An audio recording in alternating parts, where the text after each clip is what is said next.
In Vessel of Hatred, we travel south to Nahantu, a region with both deep ancient jungles and vast sprawling plains. It's the last stretch of land in Sanctuary's eastern continent, and we've packed it full of experiences for every type of player. In this expansion, there's a whole lot to explore under the dark canopy of Nahantu. Nahantu is the southernmost region of the eastern continent that Diablo 4 has been taking place in. It's the last region that we haven't visited yet so far in the game, but it is one that we've been to before in Diablo. There's lots of new areas. We have 6 in total. 4 of them are jungle themed, and then we have 2 that are Red Rock Canyon, but each one of them has their own unique identity. When you first arrive in Nahantu, you're in this place called Lingering Hatred. This is high treetops canopies where you're almost walking amongst the branches high above the jungle floor. Imagine a thick canopy that the light is just barely poking through. The whole area has been infected by this thing called the Hollows infestation. The Hollows are a new enemy that's associated with Mephisto. They themselves are kind of like a tar-like substance creature born straight out of the depths of hell. It feels a little twisted. There's a sickness to the area itself. Humans have ventured into this deep part of the jungle where there's all this poisonous plants and flora.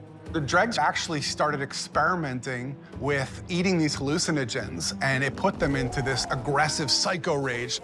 The dregs were pretty fun because we were able to push more variety in the monster family. You have one of these tall dregs and then half of a body of another dreg on top of it, kind of controlling it and telling it where to go and tossing poisonous bombs at the player. When you come across it, it's very memorable. And then we've also got the area of Tenganse, where you've got the Tenganse Plateau, which is full of these red-rocked plateaus and canyons. Imagine getting up above the land. Those gigantic walls have pockets inside where monsters could live. It offered up a lot of opportunity to bring back a monster family like the Lucunai. We're bringing them back in a new way here as a fully fleshed out monster family with multiple classes. What a more brute force looks like, what a caster looks like. They are very much apex predators, and we're definitely in their territory.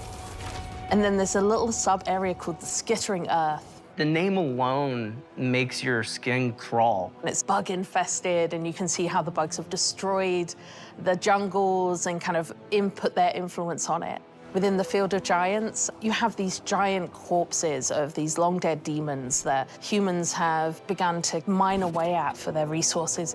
While they've got a lot of use out of them, they're also toxic to the land around it. The notion of massive demons walking Sanctuary 1,000 years ago is really thought-provoking. Plateau's also got just this beautiful color scheme to the lighting. It's really lovely to be there. And then horrific at the same time, you know, it's great. The mercenaries in Vessel of Hatred are a group of people who we like to describe as ordinary people with extraordinary skills. They have the same level of will to fight against the demons of hell. And there's 4 mercs that you can collect over the course of the campaign. It starts with Rahir, a blacksmith and a shield bearer, is more a defensive fighter. He's able to go in there and soak up damage, use his shield as a bulwark against the enemy. You meet him early on in the campaign, and he's one who introduces you to the mercenary network. You end up finding acquisition quests for 3 other mercs that you can find throughout the course of the story. Subo, the drunken archer, is gonna work really well for people who want someone who's out of the main melee, in the back, offering utility and that kind of range support. Then we have Variana, a berserker crone, who's a melee combat fighter, close range. She's got a really cool combat meter, a massacre meter, where you need to keep killing enemies to get the meter to be filled. She's got a bunch of really interesting utility skills that you can kind of build in. Finally, we have the demon child Aldkin, who's a magic user who can transform himself from human form to demon form and join you in combat. There's this really great reinforcement ability where you can take one of the mercenary skills and attach it to one of your powers so that when you use that skill, it calls them in to do a specific skill. With the mercenaries for Vessel of Hatred, one of the things we are expanding on is the skill tree. For Diablo 3, you had a very basic type of mercenary, but this time you can actually push a little bit more into the skill tree and make the mercenary the way you would want to play. Going through each mercenary progression arc and outfitting their skill tree so that it's complementary to your character build, I think that's where the fun in the mercenary system really lies. The Dark Citadel is a new endgame feature that's coming in Vessel of Hatred. It's an entirely cooperative player experience. All the mechanics within it are based around you working together with your party members to solve the challenges and face the first Khazra hordes within. One of the outcomes of the Mage Wars is this giant crater and all the souls that were kind of lost in it from those wars. The goal of the first Khazra, who are kind of the original Khazra, they're using the powers within the Citadel found within this crater to perform experiments to try and bring back their Dark God. Only recently, people have started going missing. They head into the Khazra region, they disappear, never to be seen again. So it's clear that whatever they're planning is about to come to fruition, and your job as the players to get in there and stop it. Citadels are a place where we take what is the best part of Diablo, combat, and we test it in a different way, which is adding in cooperative mechanics that you have to manage on top of that. For example, a boss has an attack, and as a player, you have to collect an item that allows you to reflect the attack back at him. So there's a little bit of a Twitch-level mechanic there where you actually have to time your reaction shot.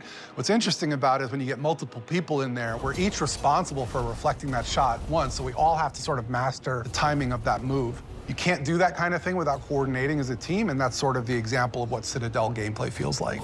When designing the Citadel, we designed a lot of really cool bosses. And so one of the things that we did is we took that design and made like armor sets for each of the classes. That way you feel like you took their armor and you feel like you're wearing a little bit of them after your victory. We also have a currency that's dedicated to the Citadel, where as you play through, a vendor can be interacted with to buy custom cosmetics that are unique to the Citadel. You can play with 2 people, but the ideal experience is for 4. In order to facilitate that, we've built an all-new Party Finder feature, and the community has been pretty vocal about wanting this for a long time. It made a lot of sense to us to pair it with this new Citadel mode. It really is an activity that's geared towards people who love to play together with their friends or with strangers and enjoy that cooperative gameplay. I cannot wait for players to get into the world. I'm really just excited for people to see all the little hidden storytelling elements that the team has fit in. There's interesting things to find and see and discover around every corner, and it's just a really great experience getting to explore Nahantu.